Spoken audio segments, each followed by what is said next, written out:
Lagi bang malagkit yung punja mo?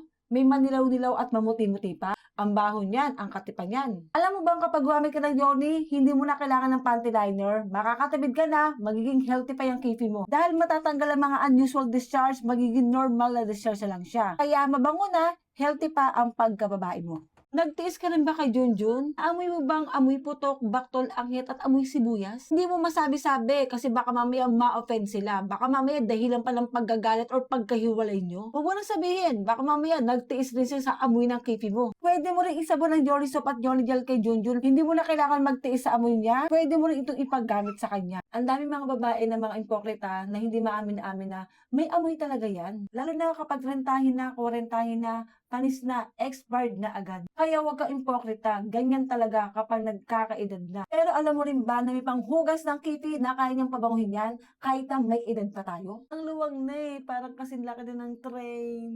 Ang mahal naman magpatahi. Hindi na natin maramdaman, hindi na rin sila masatisfied. Buti na lang may Yoni Herbal, magugulat, matutuwa, mamamangha ang mga jowa nyo.